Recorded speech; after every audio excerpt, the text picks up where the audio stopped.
When he saw the waitress drawing on a napkin, the millionaire froze when he saw the drawing. It was the exact same drawing his daughter used to make before she disappeared 18 years ago.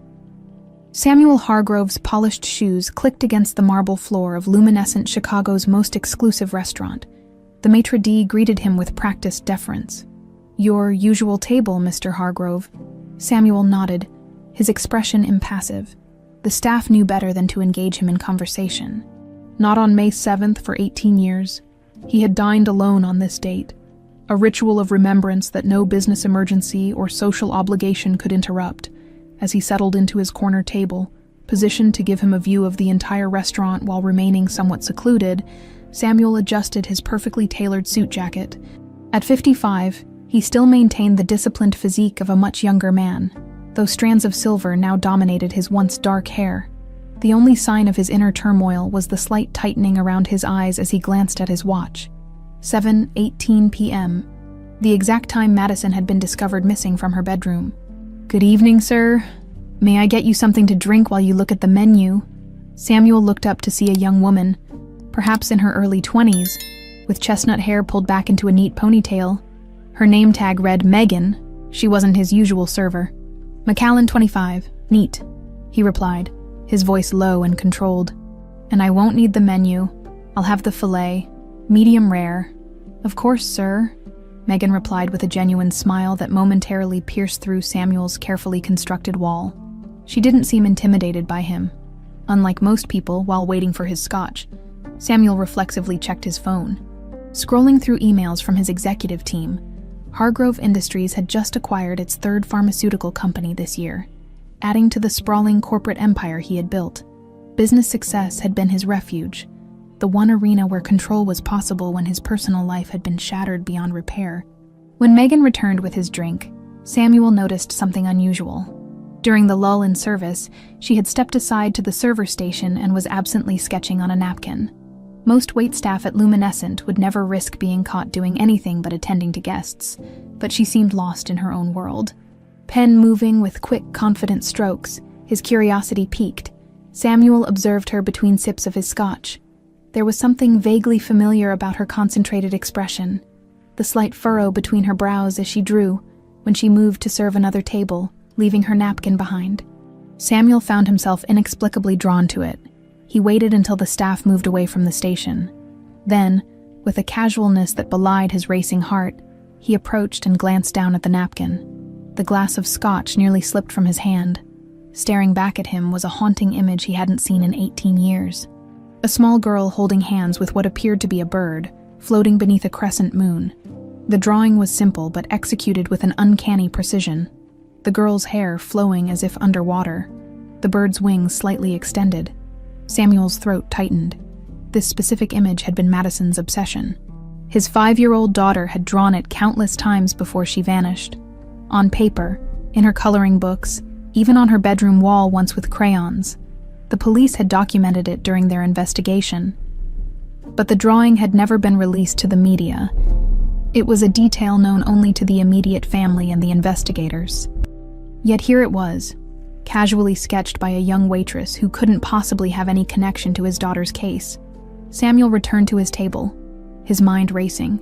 When Megan brought his steak, he studied her more carefully. She had delicate features, with something in the curve of her smile that tugged at his memory. "Is everything all right with your meal, sir?" she asked, noticing his scrutiny. "Yes," Samuel said, then added impulsively, "That was an interesting drawing you were working on." Her cheeks flushed slightly. "Oh, you saw that. Sorry. I shouldn't be doodling during shifts." "No apology necessary. It was intriguing. A little girl with a bird." Megan's expression shifted, a hint of confusion crossing her features. "It's silly, really. Just something I've drawn since I was a kid. I don't even know why." "You've been drawing it for a long time then." "For as long as I can remember," she admitted. "My mom," she hesitated, a shadow passing over her face. "My late mom used to say I would draw it even before I could properly hold a pencil." Samuel's heart pounded against his ribs. "I'm sorry about your mother." "Thank you. It was just a few months ago," she said, her professional smile returning, though it didn't reach her eyes. "Can I get you anything else, Mr. Hargrove?" She knew his name. Of course she would. He was a regular, and her job required recognizing important patrons. Still, hearing his name from her lips sent an inexplicable chill down his spine. "No, thank you," he replied, his mind already formulating a plan. Throughout the remainder of his meal, Samuel observed Megan. She moved with a quiet grace, efficient but never hurried. Occasionally, when she thought no one was watching, a melancholy would settle over her features. By the time Samuel requested his check, he had made a decision. He left his usual generous tip. Along with his business card, on the back, he had written, "Your drawing caught my eye. Hargrove Industries is looking for a graphic design intern. Call if interested." It was a risk, perhaps even foolish. The odds of this young woman having any connection to Madison were astronomically small. The drawing could be a coincidence, or perhaps something she had seen years ago in a newspaper article about the case that had lodged in her subconscious. Yet as Samuel left the restaurant and stepped into the cool Chicago evening, he felt something he hadn't experienced in years. Hope, in his car. He made a call. "Jenkins, it's Hargrove. I need you to look into someone for me." Discreetly, he gave the details he had gleaned from observing Megan's name tag and the restaurant. "I want everything. Background, family, education, the works. And Jenkins? This is priority 1." As Samuel drove through the glittering Chicago skyline toward his penthouse, the image of the girl and the bird floating beneath a crescent moon burned in his mind. After 18 years of hitting nothing but walls, he had finally found something. Someone that might lead him to the truth about what happened to Madison. For the first time since that terrible night, Samuel allowed himself to wonder if perhaps his daughter wasn't lost forever after all. Patricia Vaughn stood at the window of her Lakeshore Drive penthouse, swirling aged bourbon in a crystal tumbler. At 62, she maintained the regal bearing that had intimidated Chicago's business elite for decades. Her silver-streaked dark hair was pulled into a perfect chignon, her posture impeccable even in private moments. The morning's Chicago Tribune business section lay open on her marble countertop, folded to reveal a photo that had stolen her breath hours earlier. She returned to it now, manicured fingernails tapping the image of Samuel Hargrove at a charity gala. But it wasn't Samuel who had caught her attention. It was the young woman beside him, identified in the caption as Megan Ellis, Hargrove Industries' newest design talent. Patricia's hand trembled slightly as she raised her glass, a rare display of emotion for a woman notorious for her iron control. "After all these years," she whispered to the empty room. "How did you find her, Samuel?"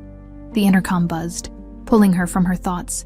"Ms. Vaughn, Isabel is here," her housekeeper announced. "Send her in." Moments later, Isabel Vaughn entered with a quiet confidence that mirrored Patricia's own. At 28, she had her mother's striking features softened by a warmth Patricia had lost decades ago. "You summoned me on a Sunday morning, Mother. Must be important," Isabel said, kissing Patricia's cheek. Patricia handed her the newspaper without a word. Isabel studied the photo, her expression neutral. "Samuel Hargrove and some girl? What about them?" Patricia turned away, facing the window. "I need you to do something for me, dear. Something I've been preparing you for." Isabel tensed. She knew what those words meant. For years, her mother had groomed her for a purpose she revealed only in fragments.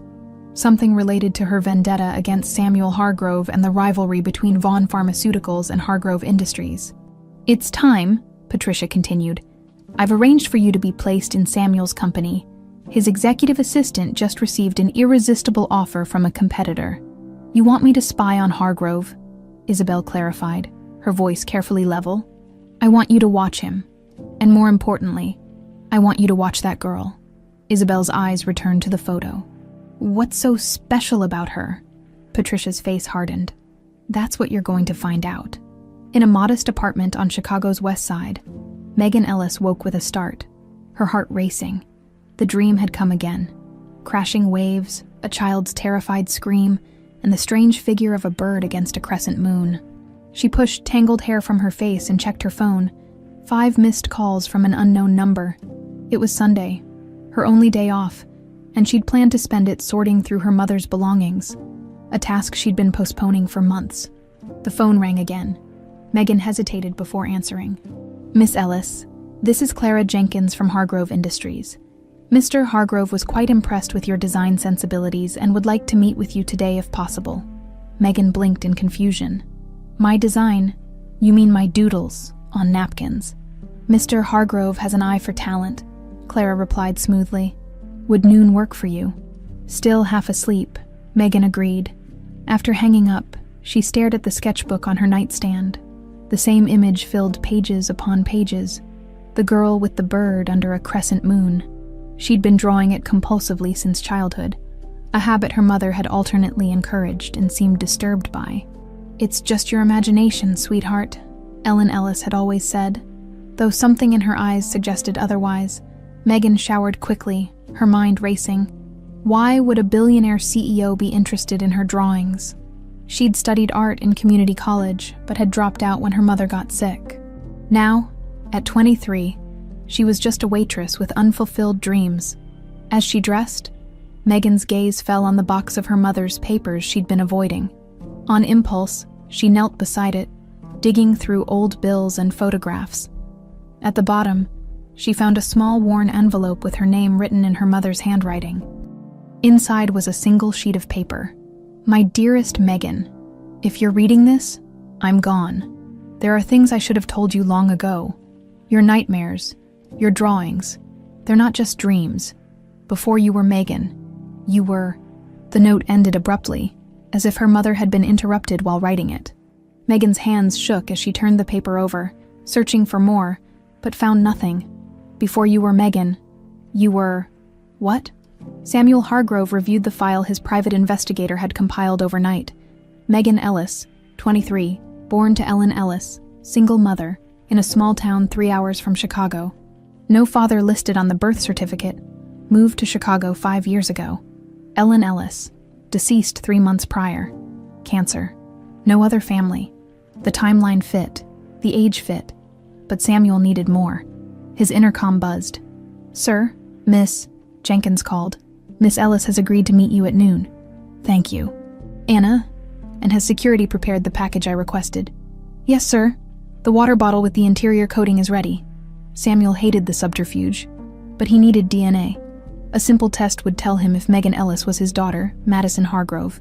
As noon approached, Samuel found himself standing before the portrait that dominated his home office. Madison at 5 years old, her dark curls framing a face alight with mischief and intelligence. He remembered the day she'd disappeared as if it were yesterday. He had returned home late, as usual. His wife, Elizabeth, already asleep upstairs. The nanny, Dolores, was supposed to be in the guest room adjacent to Madison's bedroom. But when Samuel checked on his daughter before retiring, the bedroom was empty. No sign of struggle, no ransom note. Just Madison's favorite stuffed rabbit lying abandoned on her perfectly made bed, and on her desk, a drawing of a girl holding hands with a bird under a crescent moon. The police had questioned Dolores extensively when they discovered she had vanished the same night as Madison. But despite an international manhunt, neither Dolores nor Madison was ever found. Elizabeth never recovered from the loss. 3 years later, she took her own life, leaving Samuel alone with his grief and guilt. Only one other person knew the significance of Madison's drawing, Patricia Vaughn, once.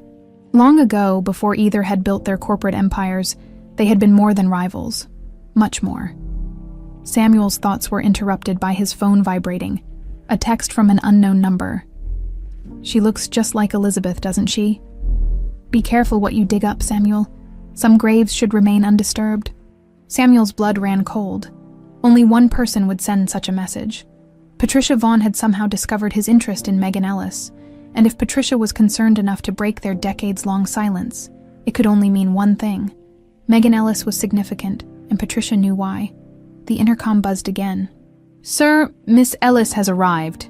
Samuel took a deep breath, straightened his tie, and prepared to meet the young woman who might be his long-lost daughter. Megan fidgeted in the sleek leather chair outside Samuel Hargrove's office. The Hargrove Tower was a monument to power, 70 stories of glass and steel overlooking the Chicago skyline. She felt wildly out of place in her simple blouse and best pair of jeans, clutching her worn portfolio containing sketches she'd hastily assembled. A professionally dressed woman with a Bluetooth earpiece approached. Miss Ellis, Mr. Hargrove will see you now. Megan followed her through double doors into an expansive corner office. Floor-to-ceiling windows offered a breathtaking view of Lake Michigan. Samuel Hargrove stood by his desk, a commanding presence in a tailored suit that probably cost more than her entire wardrobe. "Miss Ellis," he extended his hand. "Thank you for coming on such short notice." His handshake was firm, his gaze intense, almost searching. For a split second, Megan had the unsettling feeling he was looking for something in her face. "Please, have a seat." He gestured to a chair across from his desk. "Water?" "Yes, thank you." Samuel handed her a crystal glass bottle as she drank. He settled behind his desk. "I apologize for the unorthodox recruitment method. When I spot talent, I prefer to move quickly." "To be honest, Mr. Hargrove, I'm not sure what I'm doing here," Megan admitted. "I'm not a professional designer, yet your drawings show remarkable intuition," Samuel replied, leaning forward.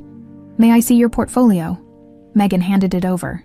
Embarrassed by its shabby condition, Samuel flipped through pages of sketches, landscapes, portraits, and architectural details. He paused when he reached the recurring image of the girl with the bird. "You draw this often," he observed, his tone carefully neutral. "Since childhood, my mom used to say it was my imaginary friend." Megan laughed nervously. "I know it's weird to keep drawing the same thing." "Not at all. Artists often revisit motifs that resonate with them." Samuel closed the portfolio.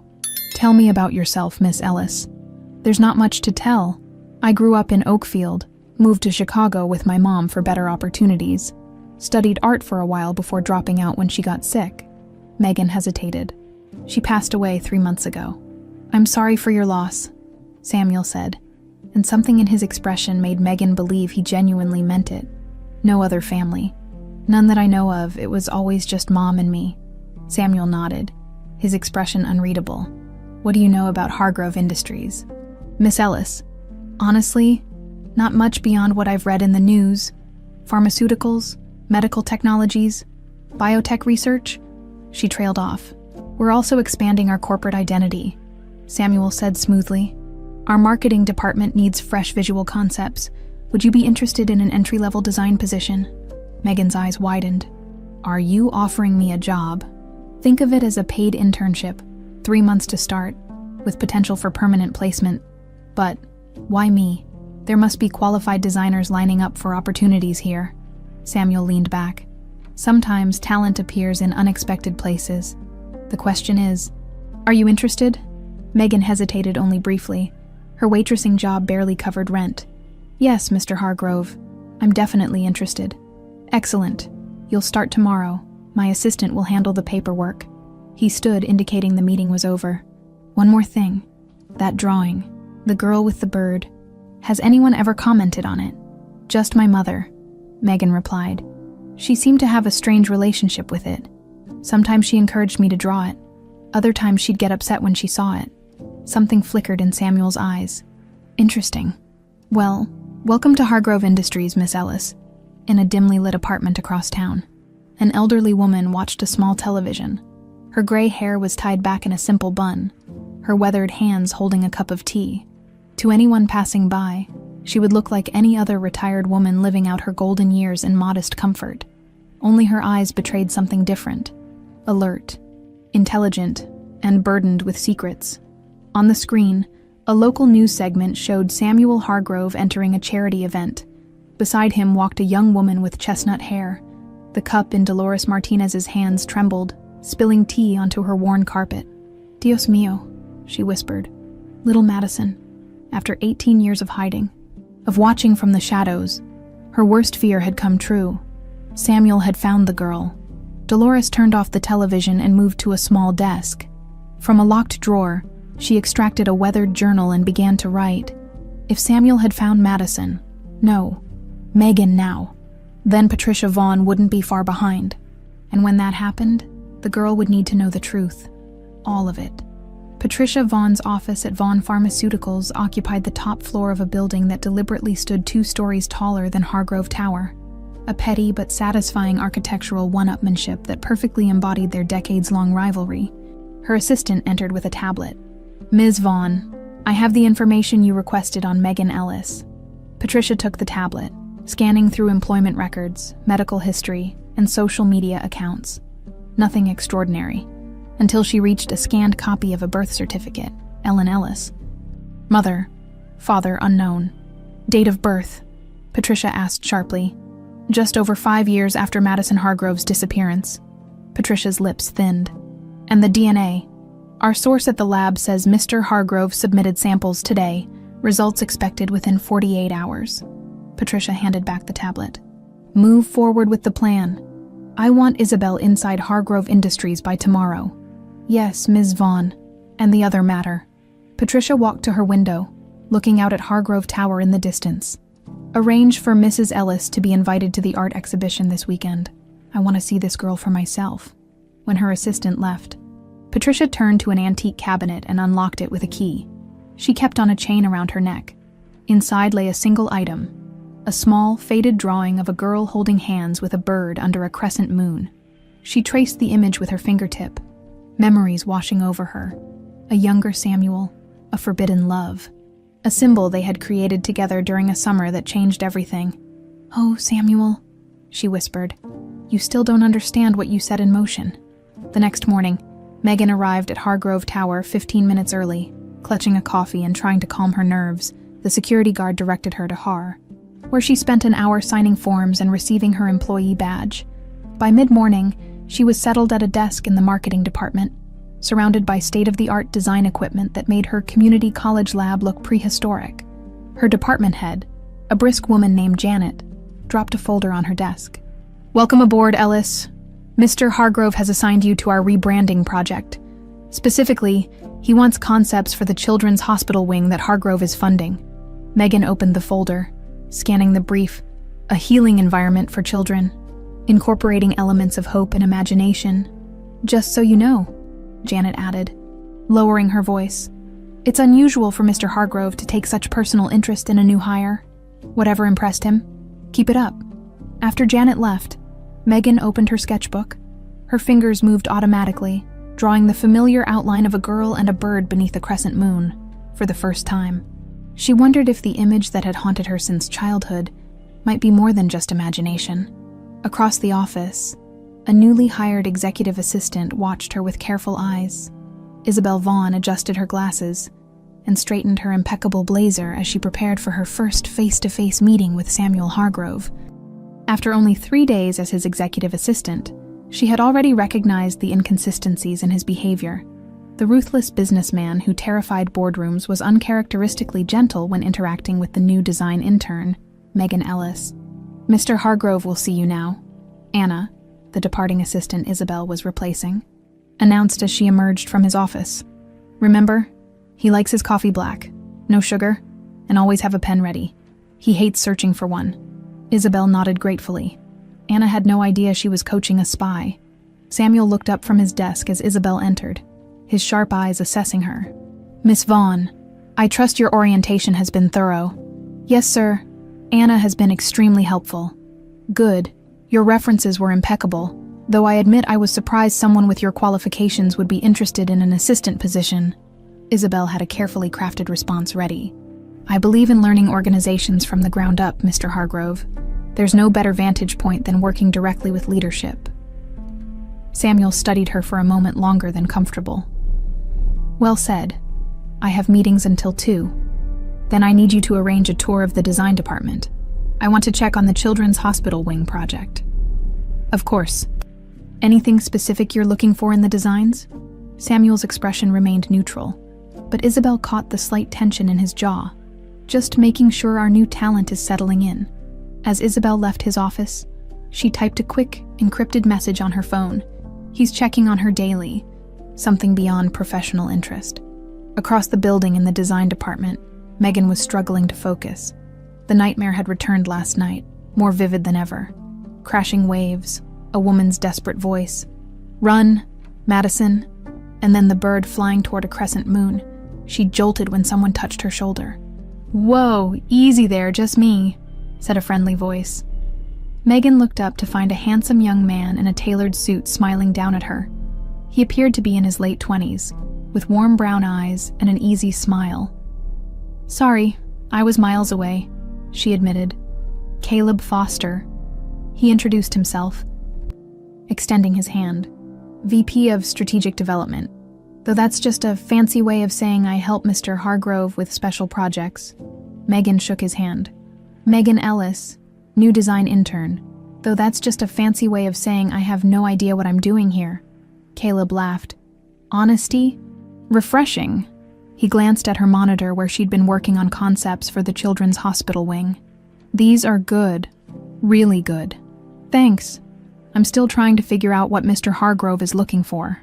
Hargrove doesn't micromanage creative work, Caleb said, perching on the edge of her desk. If he's showing personal interest, it means he sees something special in you. Megan blushed. I literally met him while serving his steak dinner. That's Hargrove for you, unconventional talent scout.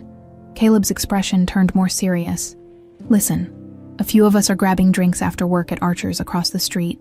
You should join us. Good way to get the inside scoop on the company. Before Megan could respond, Janet appeared.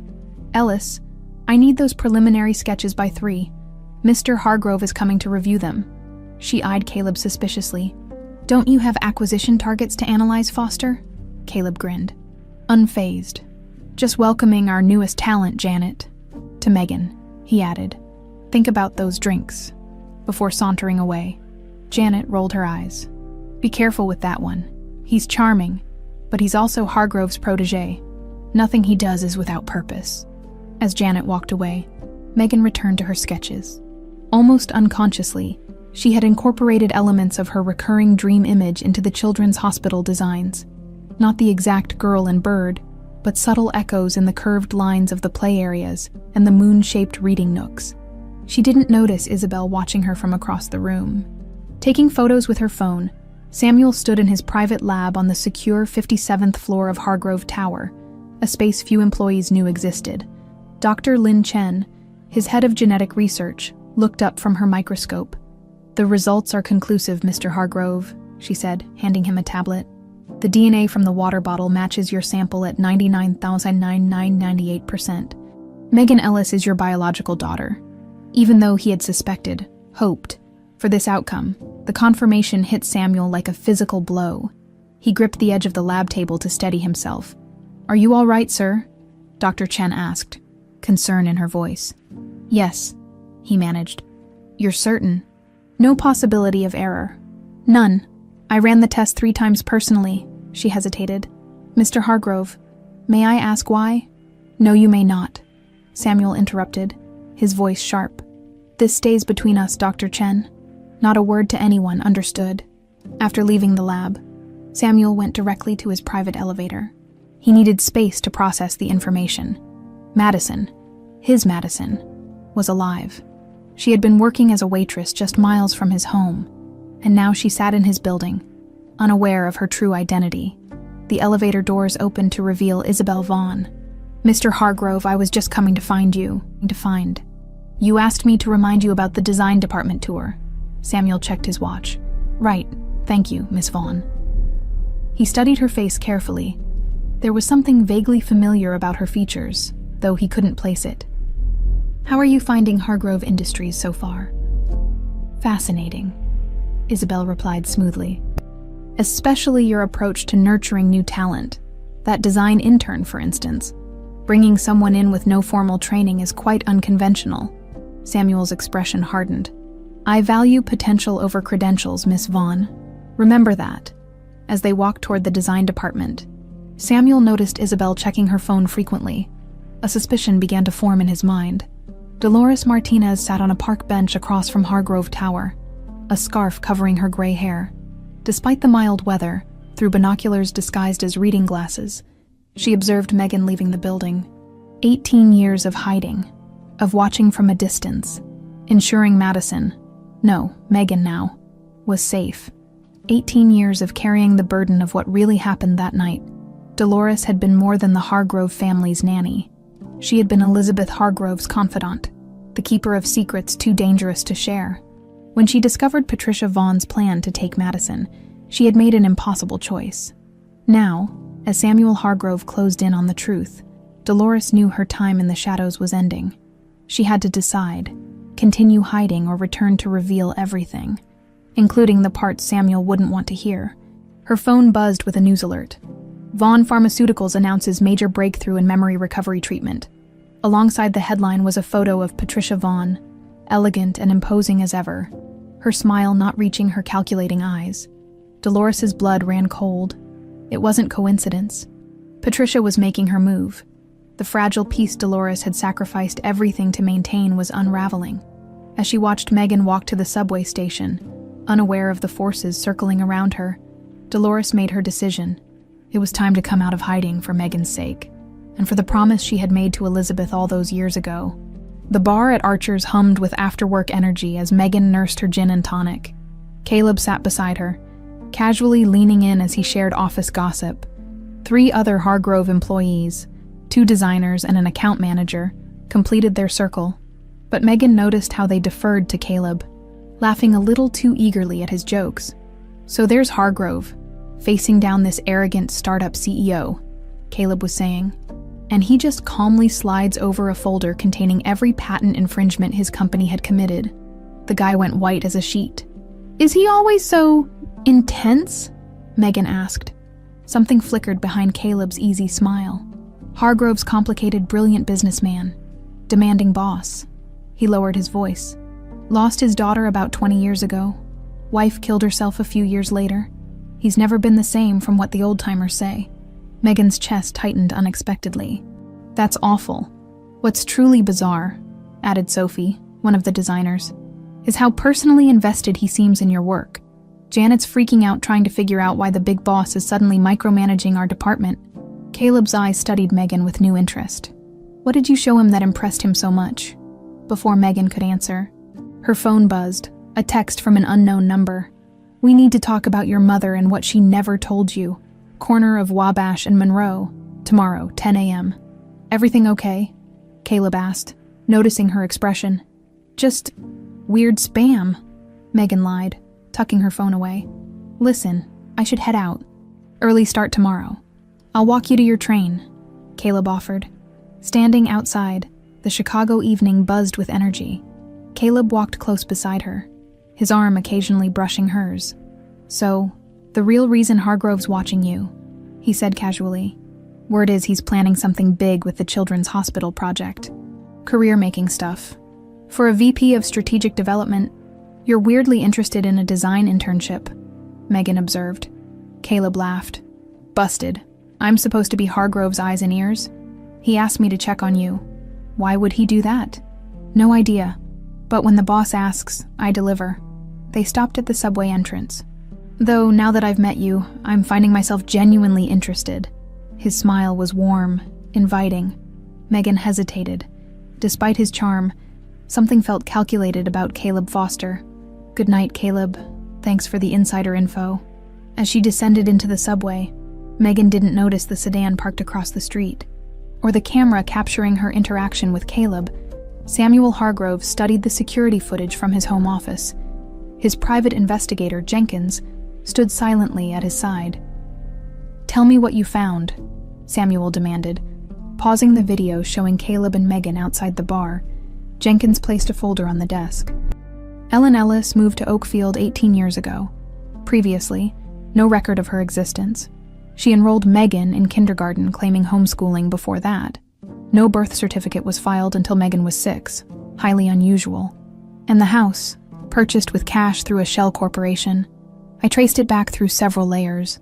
The money originated from an offshore account linked to this woman. Jenkins placed a photo on the desk. A younger Dolores Martinez, the nanny who had disappeared the same night as Madison. Samuel's hands shook slightly. "She's alive. Was alive, until 3 months ago she died of cancer. Same time as Ellen Ellis. I believe Ellen Ellis's was Dolores Martinez, living under an assumed identity." Samuel closed his eyes, processing. "And Caleb Foster. What's his connection?" "That's where it gets interesting." Jenkins hesitated. Foster was recruited directly by Patricia Vaughn 5 years ago, worked at Vaughn Pharmaceuticals for 3 years before you hired him away. "Patricia planted him," Samuel muttered. "She's known all along. There's more." Jenkins slid over another document. "Your new executive assistant, Isabel Vaughn. I ran a deep background check. There's no record of her before age 16. And her DNA." Samuel looked up sharply. You tested her DNA. Standard procedure for your close staff. As you authorized, sir, she shares 50% genetic markers with Patricia Vaughn. The revelation hit Samuel like a physical blow. She's Patricia's daughter. It appears so, and based on the age, she could be yours as well. Samuel stood abruptly, turning to face the window. Leave the files. That will be all. Jenkins. When the investigator left, Samuel picked up the photo of Dolores, the woman who had helped raise Madison, who had vanished the same night his daughter disappeared. He had spent years hating her, believing she had kidnapped or even killed Madison. Now, the truth appeared more complex. Had Dolores taken Madison to protect her? From Patricia? From him? Samuel reached for his phone, then hesitated. The players were moving into position. Patricia had planted both Caleb and Isabel near him. Now that he had found Megan, Patricia was closing in too. Before confronting any of them, he needed one more piece of the puzzle. Isabel sat in her Spartan apartment, laptop open to a secure connection. Patricia's face filled the screen, elegant even through the encrypted video call. He's suspicious, Isabel reported. He's having me followed. Patricia frowned. And the girl. He visits the design department daily. They talk for exactly 15 minutes. Never longer. She has no idea who she really is. But what? She keeps drawing that symbol. The girl and the bird. It's incorporated into all her designs. Patricia's expression tightened. She remembers, subconsciously at least. What about Caleb? He's getting close to her, as instructed. She's cautious but responding. Patricia nodded. Good. We need to accelerate the timeline. Samuel has confirmed her identity through DNA testing. Isabel hesitated. Mother, what exactly happened 18 years ago? Why is this girl so important? For a moment, Patricia's carefully constructed facade cracked, revealing something vulnerable beneath. She's the daughter of the only man I ever loved, a man who chose someone else. She's also the key to destroying him. Her voice hardened. You'll understand everything soon enough. After ending the call, Isabel remained still, conflicted. She had spent her life as Patricia's perfect soldier, raised to help execute a vendetta she never fully understood. Meeting Samuel Hargrove had complicated things. He wasn't the monster her mother had described, and Megan, if she really was Madison Hargrove, seemed blissfully innocent in this decades-long war. Isabel opened a secure file on her laptop where she kept her own investigation notes. Perhaps it was time to dig deeper into what really happened. The night Madison Hargrove disappeared, Megan couldn't sleep. The mysterious text message haunted her, along with Caleb's revelation about Samuel Hargrove's tragic past. She pulled out her sketchbook, flipping through countless variations of the same image, the girl with the bird. A flash of memory hit her with such force she gasped. A bedroom ceiling painted with stars, a crescent moon, a small girl pointing upward, laughing. Look, Daddy, like you're drawing. A deep, warm voice responding, Yes, Princess, just like our special secret. Megan's hands trembled as she picked up her mother's unfinished letter again. Before you were Megan, you were... Her phone buzzed with another text from the unknown number. Ellen wasn't your mother. She was your protector. I'll tell you everything tomorrow. Come alone. The next morning, heart pounding, Megan headed to Wabash and Monroe. Instead of work, she waited at the busy intersection, scanning faces in the crowd. Madison, came a soft voice behind her. Megan turned to find an elderly Hispanic woman with kind eyes and a face lined by years of worry. My name is Megan, she corrected. The woman smiled sadly. Now it is. But you were born Madison Elizabeth Hargrove. She extended her weathered hand. My name is Dolores Martinez, 18 years ago. I took you from your father's house to save your life. Megan stared at the elderly woman, shock rendering her momentarily speechless. The bustling Chicago intersection seemed to fade away, leaving just the two of them in a bubble of suspended reality. That's impossible, Megan finally managed. My mother was Ellen Ellis. Dolores gestured to a nearby cafe. Please, let's sit down. This isn't a conversation for a street corner. Still dazed, Megan followed her into the small coffee shop. They settled at a corner table, far from other patrons. Dolores ordered tea with shaking hands. Ellen was my dear friend, Dolores began, her accent more pronounced with emotion. She agreed to raise you when I explained you were in danger. What she told you was partially true. She loved you as her own daughter. but she was not your birth mother." "This is crazy," Megan whispered, gripping the edge of the table. "Why should I believe anything you're saying?" Dolores reached into her worn purse and withdrew a small photo album. She opened it to a picture of a smiling little girl with dark curls, standing beside a younger Dolores. "This was you, at your 5th birthday party. The last one in the Hargrove home." Megan's hand trembled as she touched the photograph. The child looked eerily like her own childhood photos, but the setting was a mansion she didn't recognize. "The drawing," Dolores continued, turning the page to reveal a child's crayon drawing of a girl holding hands with a bird under a crescent moon. "You've been drawing this your whole life." "Yes, it was a symbol your father created." Megan's chest tightened. "My father, you mean? Samuel Hargrove?" "Yes, he painted it on your bedroom ceiling when you were a baby. A special symbol between you two." A memory surfaced, pointing up at stars while a deep voice called her princess. Megan pushed it away, frightened by its clarity. "If what you're saying is true, why did you take me? Why not go to the police if I was in danger?" Dolores's eyes filled with tears. "Because the danger came from someone powerful, someone the police couldn't touch." "Who?" "Patricia Vaughn." Megan's confusion deepened. "The pharmaceutical executive.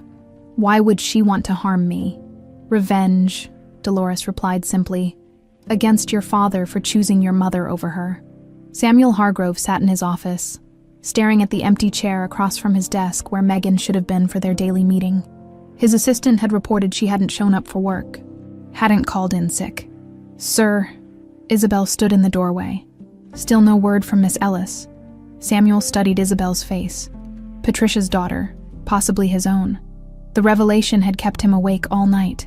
"Have security pull up the footage from street cameras near her apartment," he ordered. "Already done," Isabel replied efficiently. "She left early this morning, took the L to Wabash and Monroe, and met an elderly woman. They entered a cafe together at 10:07 a.m. Samuel's head snapped up. "Show me the footage." Minutes later, he was staring at a grainy image of Megan sitting across from a woman whose face he hadn't seen in 18 years. Dolores Martinez had resurfaced. "Find Caleb," Samuel ordered. "Now!" In the cafe, Dolores continued her story, each word unraveling the fabric of Megan's identity. "Your mother, Elizabeth, discovered evidence that Patricia was planning to take you, not to harm you, but to take you away from Samuel. A twisted form of justice in her mind. Why would she do that?" Dolores hesitated. "Samuel and Patricia were once involved deeply. They created that symbol together, the girl and the bird under the moon, during their relationship. When Samuel married Elizabeth instead, Patricia never recovered from the rejection. So she wanted to kidnap me as revenge?" Megan asked incredulously. "Patricia is complex in her mind. If she couldn't have Samuel, she would take what he loved most." Dolores's hands trembled around her teacup. "Elizabeth found documents, recordings. She confronted Patricia, who threatened to destroy Samuel's company, his reputation, everything. So my moth, Elizabeth asked you to take me away." "Yes. The plan was to hide you temporarily, but then..." Dolores looked down. "Elizabeth took her own life 3 years later. She couldn't bear the separation from you, but couldn't risk bringing you home either. And Samuel, did he know about this plan?" "No. Elizabeth believed it was safer if he didn't know. If he was truly devastated by your disappearance, Patricia would believe her plan had failed." Megan struggled to process it all. "So my entire life has been a lie." "Not a lie, Carita. A necessary protection." Dolores reached for Megan's hand. "Ellen raised you with love. She gave you as normal a life as possible. Until Samuel Hargrove walked into my restaurant and recognized my drawing," Megan said, the pieces finally clicking into place. "He suspects who I am, doesn't he?" "He knows," came a male voice from behind them. Megan turned to see Caleb standing there, his usual easygoing expression replaced by something more serious. "Mr. Hargrove sent me to find you," he explained, approaching their table. "He's concerned." Dolores stiffened. "You work for Samuel."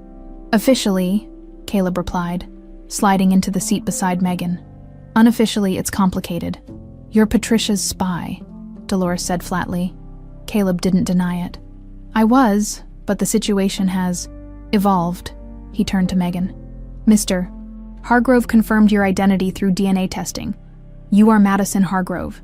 You took my DNA, Megan asked, horrified. From your water bottle during your interview, Caleb admitted. I'm not proud of my role in all this, but you need to understand the stakes. Patricia Vaughn has spent 18 years building a plan around you. What plan? The ultimate revenge against Samuel Hargrove, returning his long-lost daughter to him, only to take you away again, legally this time, by proving he's unfit to be your father. How could she possibly do that? Megan demanded. By making you believe he was responsible for your mother's death, Dolores interjected, her expression grim. It's a lie, but Patricia has spent years fabricating evidence. Caleb nodded. She's been obsessed with this for nearly 2 decades. It consumed her. And you've been helping her? Megan asked, her voice hardening.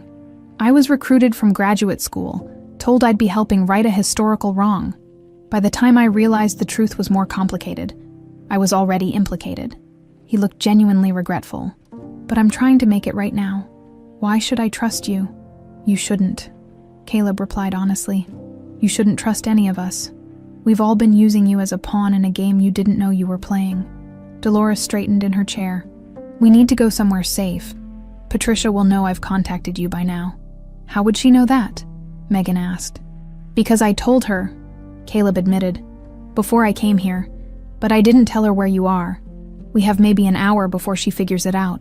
Why would you warn Patricia if you're supposedly helping me now? Because Isabel Vaughn is watching your every move, and she reports directly to Patricia. Isabel, the new assistant. Megan's head was spinning. Patricia's daughter, Caleb explained. And possibly Samuel's as well, though that's unconfirmed. This is insane, Megan whispered, burying her face in her hands. Yesterday I was just a waitress who got lucky with a job offer. Now I'm the missing daughter of a billionaire, caught in some twisted revenge plot. Welcome to the Hargrove-Vaughn blood feud, Caleb said grimly. Now we need to decide. Do you want to meet your father on your terms, or wait for Patricia to make her move? I want to meet him, Megan said with sudden resolve, her voice stronger than she felt. If Samuel Hargrove is my father, I deserve to hear his side of this story. Caleb nodded, already texting on his phone. I'll arrange it, but not at Hargrove Tower. Too many eyes. My apartment, Dolores suggested. It's nearby, and Patricia doesn't know about it. As they left the cafe, Megan felt as though she were walking through a dream. The Chicago streets seemed surreal, unchanged while her entire identity had shattered in less than an hour. The drawing, she said as they walked. You said it was a symbol between Patricia and Samuel. Dolores nodded. Long ago, when they were young, the bird represents freedom. The moon represents change. And the girl, she hesitated, the child they once thought they might have together, and he painted it on my ceiling. Samuel repurposed it after they separated, made it something special between father and daughter instead. Dolores's eyes grew distant. Your mother hated it, knowing its origin, but you loved it so much she couldn't bear to remove it. Megan tried to reconcile these strangers. Samuel, Patricia, Elizabeth, with the fragmentary memories now surfacing in her mind. A woman's laugh, a bedtime story, the smell of expensive cologne as strong arms lifted her. Across town, Samuel Hargrove paced his office while Jenkins delivered his report. Dolores Martinez has been living under the name Maria Suarez for the past 15 years. Prior to that, she lived as Ellen Ellis in Oakfield. Cancer diagnosis 8 months ago.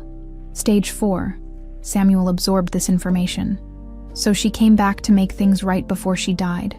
It appears so. And sir, regarding Isabel Vaughn, Jenkins hesitated. You've confirmed she's Patricia's daughter. Yes, born 28 years ago to Patricia Vaughn. Father not listed on the birth certificate. Samuel did the mental calculation. 28 years ago, he and Patricia had still been involved. The timing aligned with their breakup, just before he met Elizabeth. I want a DNA comparison, Samuel ordered. Already done, sir. Jenkins handed him a folder. It's a match. Isabel Vaughn is your biological daughter. Samuel sank into his chair, the weight of this second revelation hitting him like a physical blow. He had not one but 2 daughters, both kept from him by Patricia's machinations. His phone buzzed with a text from Caleb. Found her. With Dolores Martinez. She wants to meet you. Sending location. Come alone. Samuel stared at the message, suspicion warring with desperate hope. Jenkins, I need you to do one more thing. Dolores's apartment was small but meticulously kept. Framed photographs covered one wall. Megan recognized herself at various ages, alongside Ellen Ellis. Her throat tightened at the sight. You've been watching me my whole life. Protecting you, Dolores corrected gently, honoring my promise to your mother. Caleb stood by the window, peering through the blinds. Car just pulled up, black sedan. Megan's heart hammered as footsteps approached the door. A sharp knock, then silence. Dolores moved to answer, but Caleb stopped her. Let me. He checked the peephole, then opened the door. Samuel Hargrove stood in the threshold, his imposing frame filling the doorway. His eyes locked immediately on Megan, a storm of emotions crossing his usually controlled features. Madison, he whispered, using a name that still felt foreign to her. Megan remained frozen, unable to form words. Up close, she could see her own features mirrored in his face. The same dark eyes, the same stubborn jawline. May I come in? He asked, still speaking only to her. She nodded mutely as Samuel entered. He finally acknowledged Dolores with a cold stare. 18 years is a long time, Dolores. I believed you had taken my daughter for your own purposes. I took her to protect her, Dolores replied, unflinching. From Patricia. Yes, and from what knowing the truth would do to you. Samuel turned to Caleb.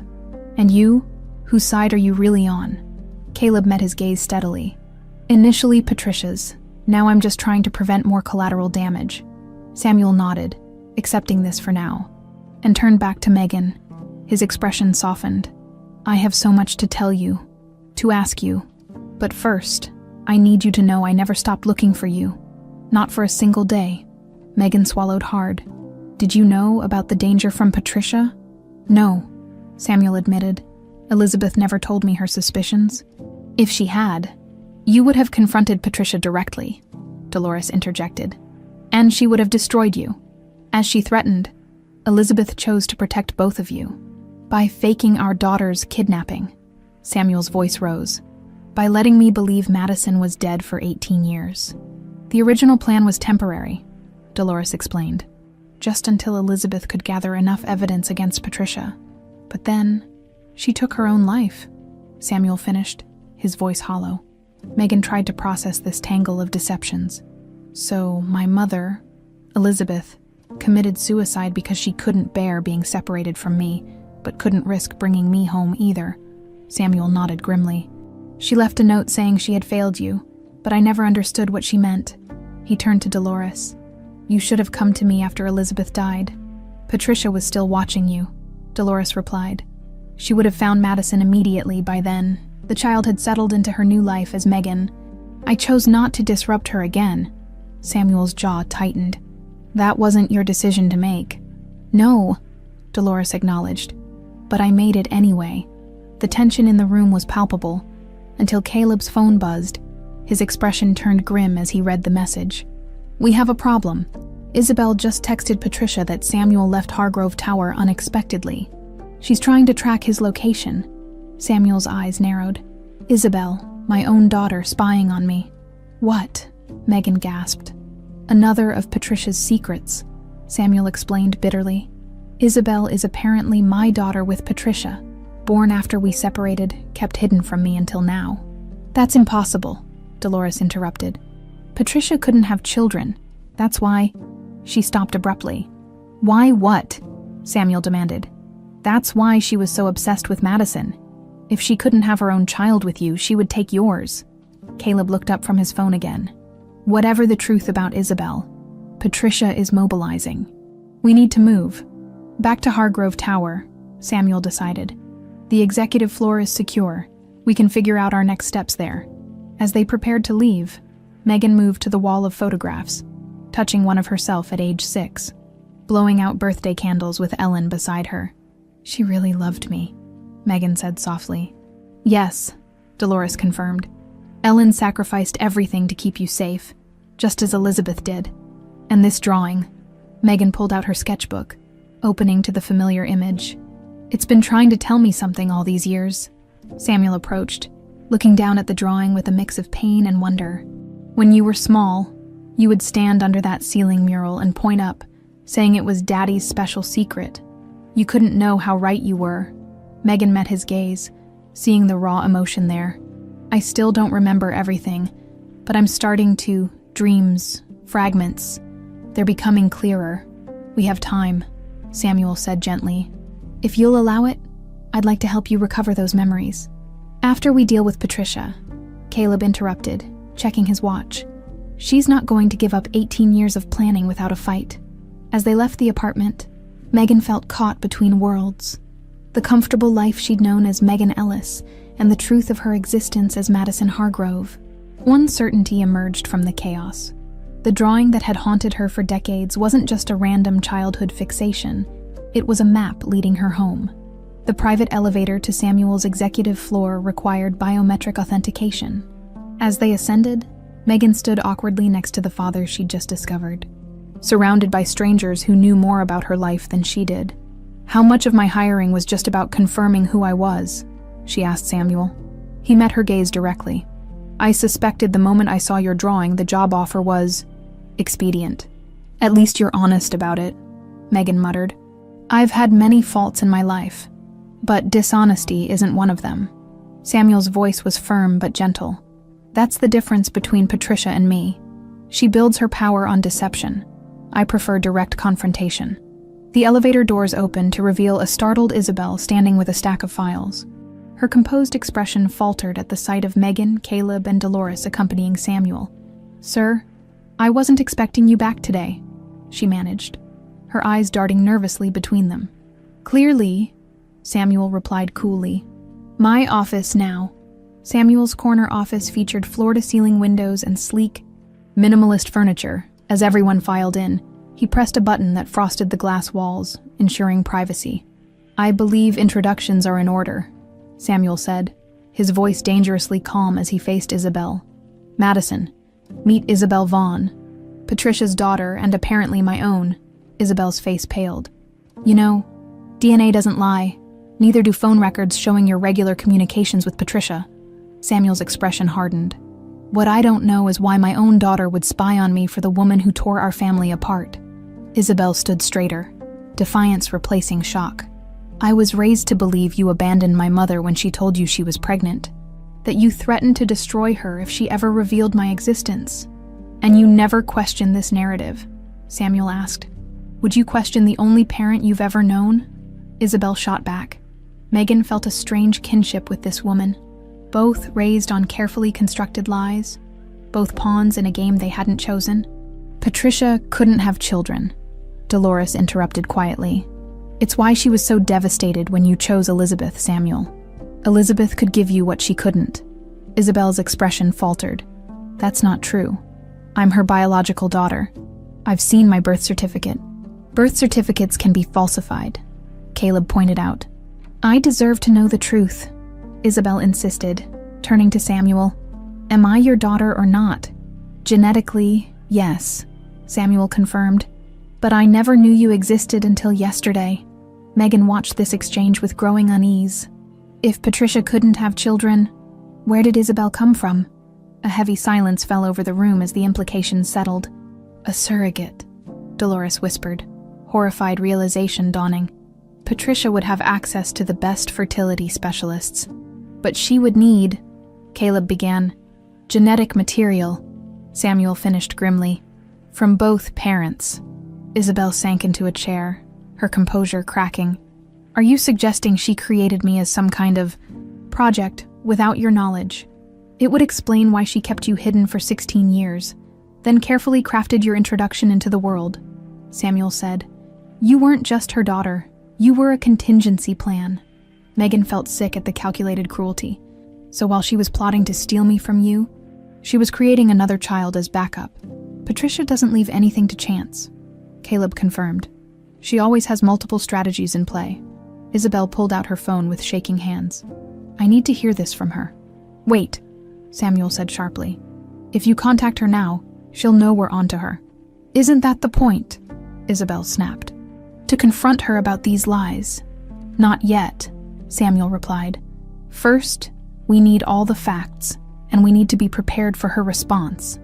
Megan stepped toward Isabel, following an instinct she didn't fully understand.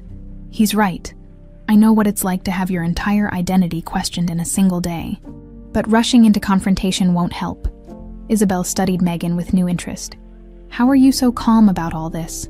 Trust me, I'm screaming internally, Megan admitted with a bitter laugh. But I've had a few more hours to process than you have. Samuel watched this exchange with a complicated expression. Pride mingled with regret at the circumstances bringing his daughters together. What exactly is Patricia's endgame here? Megan asked, turning to Caleb. You said something about legally taking me away from Samuel? Caleb nodded. Patricia has spent years collecting and fabricating evidence suggesting Samuel was somehow responsible for Elizabeth's suicide. The plan was to reveal Madison's identity, then immediately file for guardianship using this evidence, claiming Samuel is unfit. That's absurd, Samuel growled. Elizabeth's death was investigated thoroughly. Patricia has deep connections in law enforcement and the judiciary, Caleb explained. And she's patient. This was always a long game. There's something else, Dolores added hesitantly. Before Elizabeth died, she was compiling evidence about Patricia's business practices, illegal drug trials, falsified research data. That evidence disappeared the night she died. Samuel turned to her sharply. You're suggesting Patricia was involved in Elizabeth's death. I'm saying Elizabeth was scared enough of Patricia to send her own daughter away, Dolores replied. There was a reason for that fear. Isabel stood abruptly. I need proof of any of this before I believe my mother is some kind of monster. The evidence still exists, Dolores said quietly. Elizabeth gave me copies before she died. I've kept them hidden all these years. Why didn't you come forward? Samuel demanded. Because the documentation also implicated you, Samuel, Dolores replied evenly. Not in Elizabeth's death, but in covering up Patricia's earlier transgressions when you were still partners. I was protecting Madison from losing both parents. Samuel didn't deny it. We were young and ambitious. I looked the other way on things I shouldn't have, and Patricia has made sure to document all of it, Caleb added. Her plan was to destroy both of you if necessary. Megan felt overwhelmed. So what do we do now? We confront her, Samuel said decisively. But on our terms, not hers. She's hosting the charity gala at the Art Institute tomorrow night, Isabel offered. Everyone who matters in Chicago will be there. A public confrontation would limit her options. Caleb agreed thoughtfully. No, Samuel said. Too many innocents in the crossfire. Patricia doesn't respond well to being cornered. He turned to Megan. This is ultimately your decision. Patricia's obsession centers on you. How do you want to handle this? Megan looked around at these strangers who were somehow her family. Samuel, her biological father, Isabel, a half-sister created through manipulation, Dolores, the woman who had protected her at terrible cost, and Caleb, whose loyalties remained complex, but seemed to be shifting toward her. I want to meet her, Megan decided. Not as Madison Hargrove or Megan Ellis, but as myself, whoever that turns out to be. I've been a pawn in this game long enough. Samuel smiled, a look of pride and worry crossing his features. Then we prepare. Patricia has had 18 years to plan her move. We have less than 24 hours to plan ours. As they began strategizing, Megan caught Isabel watching her with an unreadable expression. Two daughters of Samuel Hargrove, raised apart, brought together by Patricia Vaughn's obsession. Whatever happened next would redefine all their lives. Patricia Vaughn's office at Vaughn Pharmaceuticals was a testament to power, floor-to-ceiling windows offering panoramic views of Chicago, modern art worth millions adorning the walls, and furniture designed specifically for her by a renowned Italian craftsman. At 62, she had built an empire second only to Hargrove Industries, driven by ambition and a decades-long quest for vengeance. Her assistant's voice came through the intercom. Ms. Vaughn, Isabel is here. Send her in. Isabel entered, her posture perfect as always, but Patricia immediately sensed something different, a subtle tension in her shoulders, a slight hesitation in her step. You're late for our briefing, Patricia observed coolly, and you haven't responded to my messages since yesterday. I've been busy, Isabel replied. Hargrove has been unpredictable, Patricia studied her daughter with narrowed eyes. What aren't you telling me? He knows about Megan Ellis. They've met. Isabel delivered the information carefully, watching her mother's reaction. Patricia's expression didn't change, but her fingers tightened almost imperceptibly around her pen. And she's meeting him again tonight. Private dinner at his penthouse. Patricia nodded slowly. Good. This accelerates our timeline. She opened her desk drawer and removed a folder. I need you to ensure these documents find their way to Judge Morrison's office tomorrow morning. Isabel took the folder without opening it. What is it?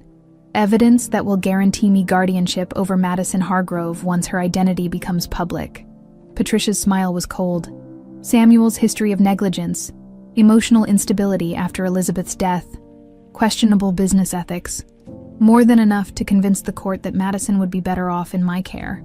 After 18 years. She's an adult now. Legally, yes, but with evidence of psychological manipulation and her history of memory issues, we can establish diminished capacity. Patricia waved dismissively. The legal team has it handled. Isabel felt a chill at her mother's casual discussion of manipulating the legal system. And what happens to Samuel? He'll be devastated, of course. Losing his daughter a second time, his reputation in tatters. Patricia's eyes gleamed with satisfaction. Everything he values, gone. Just as he took everything from me. By choosing Elizabeth, Isabel said carefully. Patricia's expression hardened. By choosing her knowing I couldn't give him what she could. A child, a family. He claimed to love me, but abandoned me the moment Elizabeth announced her pregnancy. Is that why you created me? As some kind of replacement for the child you couldn't have with him? Patricia froze, her eyes locking onto Isabel's. Who have you been talking to? Does it matter? Is it true? For the first time in Isabel's memory, Patricia appeared genuinely shaken. Who told you this, Dolores? Has she resurfaced too? You're not denying it, Isabel pressed. Patricia rose from her chair, coming around the desk to face her daughter directly. Everything I've done has been for us, to secure what was rightfully ours. By stealing Samuel's genetic material to create me, by hiding my existence for 16 years. What kind of mother does that? A mother who understands sacrifice, Patricia replied, her voice hardening. I gave you everything. The best education, preparation for a position of power, the truth about your father's abandonment. And this is how you repay me with accusations. I just want the truth, Isabel insisted. For once in my life. Patricia's expression softened with calculated precision. The truth is complicated, darling. Samuel and I were young. Ambitious, we built our first company together. But when it came time for the next stage of our lives, he chose someone else. And you never got over it. Would you? To be discarded after giving someone your heart, your trust, your future? Patricia's eyes flashed.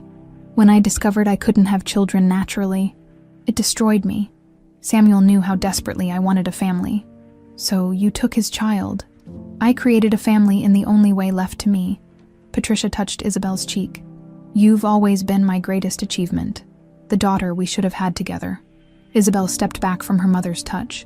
And Madison, what was she to you? Leverage, insurance? Patricia turned away, moving to the window. A reminder to Samuel of what he threw away. She's a person, not a chess piece. Everyone's a chess piece, Isabel. I taught you that. Patricia turned back, studying her daughter with new concern. You've become attached to her. To them.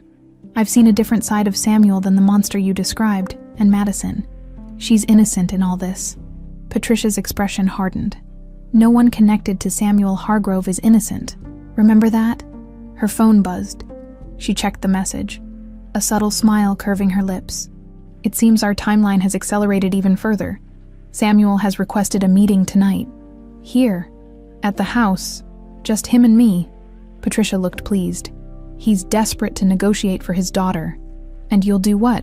What I've always planned to do. Patricia returned to her desk, pressing a button on her phone. Security, please escort Isabel out. She's not feeling well. 2 men in suits appeared almost instantly at the door. Mother, Isabel began. Rest, darling. I'll handle everything from here. Patricia's smile didn't reach her eyes. We'll talk again when you're thinking more clearly. As security guided her from the office. Isabel realized with chilling certainty that she had failed.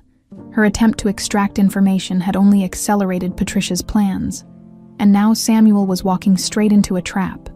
Samuel stood at the window of his penthouse, where Megan and Dolores were reviewing the evidence that Elizabeth had collected all those years ago. She was thorough, Megan marveled, examining her mother's meticulous notes detailing Patricia's illegal pharmaceutical trials. Elizabeth was brilliant, Samuel agreed. Far smarter than I deserved.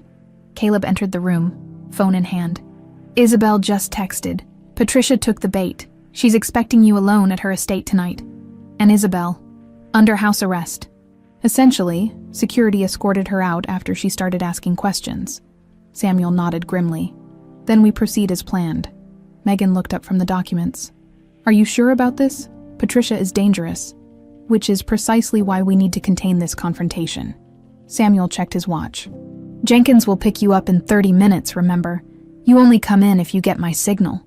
I still think this is too risky, Dolores objected. Patricia doesn't respond well to being cornered. She's been cornering people her entire life, Samuel replied. It's time she experienced it herself, as Samuel prepared to leave. Megan approached him hesitantly. Be careful, she said. I just found my father. I'd prefer not to lose him on the same day. Samuel's expression softened. I've waited 18 years to have you back in my life, Madison. I don't intend to miss what comes next. He squeezed her shoulder gently.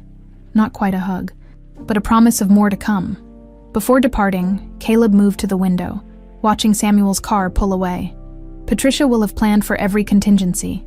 So have we, Megan replied, more confidently than she felt. She turned to Dolores and Caleb. Let's go over the plan one more time.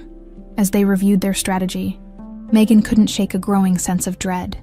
For 18 years, she had lived as Megan Ellis, unaware of the forces circling around her.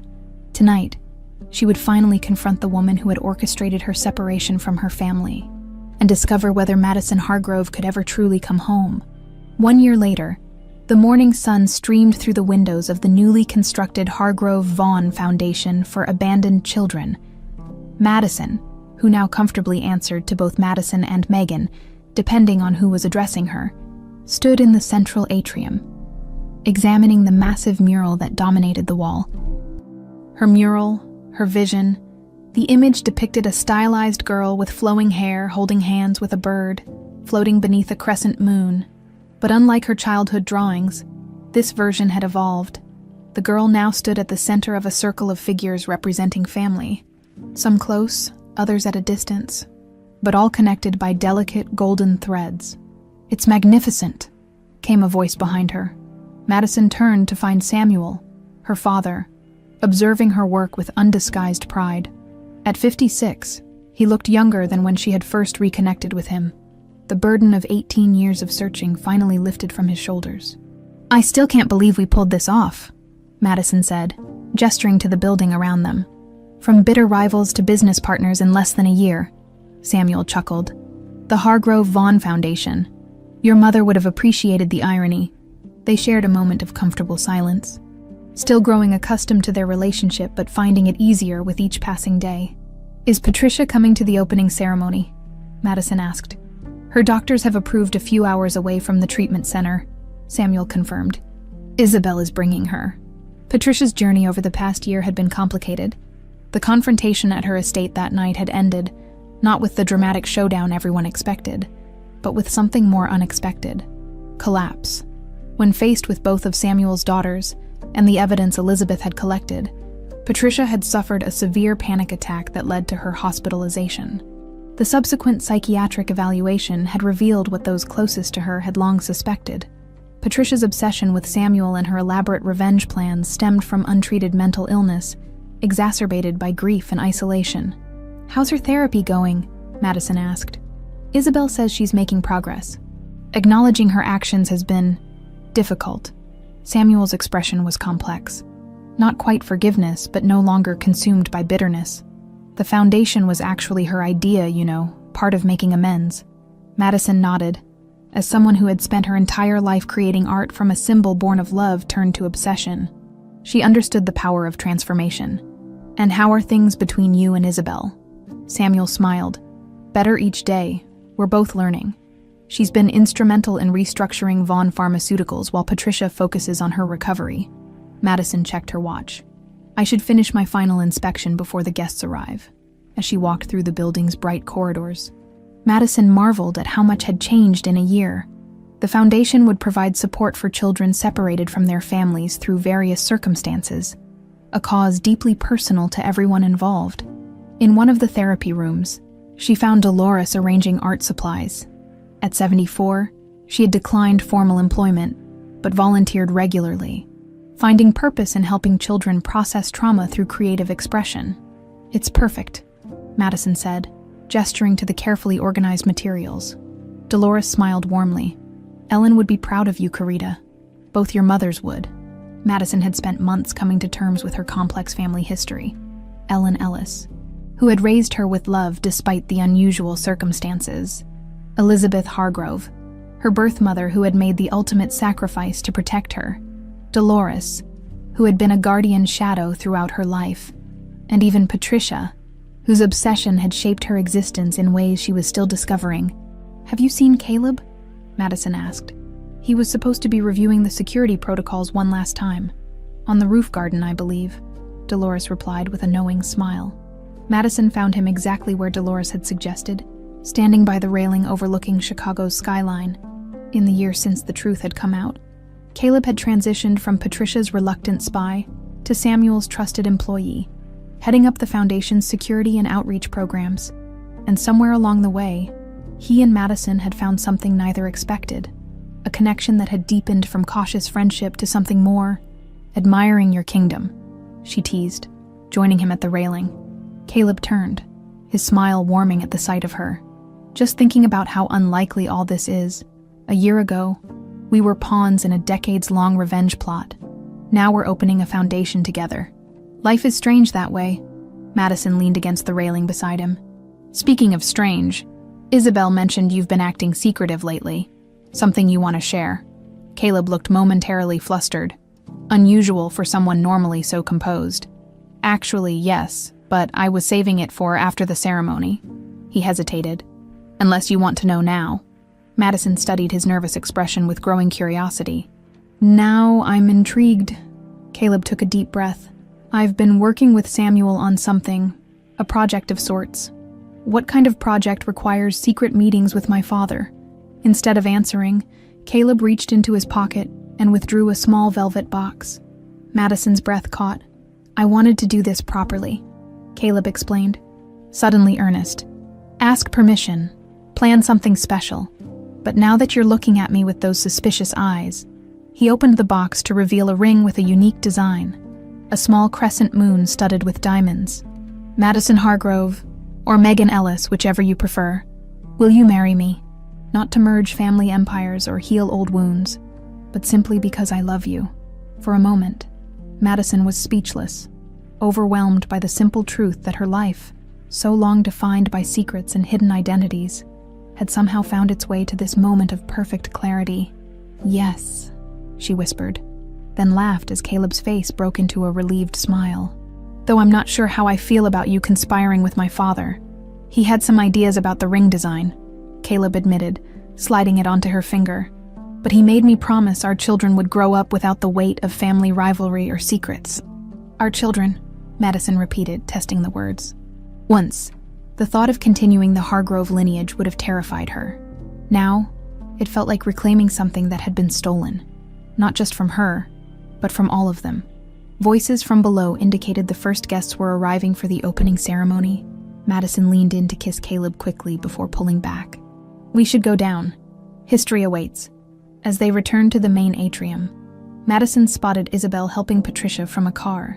Despite everything, there was genuine care in how Isabel supported her mother, a testament to the complicated bonds of family that couldn't be easily categorized as simply good or bad. Samuel greeted them at the entrance, his expression cautious but civil. The reconciliation between him and Patricia remained a work in progress, but the foundation represented their shared commitment to creating something positive from their painful history. As Madison took her place for the ribbon-cutting ceremony, she gazed up at her mural, the girl and the bird that had haunted her dreams since childhood, now transformed into a symbol of connection rather than loss. Samuel stepped to the podium, his voice steady as he addressed the gathered crowd. The Hargrove Vaughan Foundation represents more than just corporate responsibility. It's a promise to remember that even in our darkest moments, we can choose to build rather than destroy, to heal rather than harm. His eyes met Madison's, and she saw in them not just the father she had lost and found, but a future unburdened by the pain of the past. The girl with the bird had finally come home.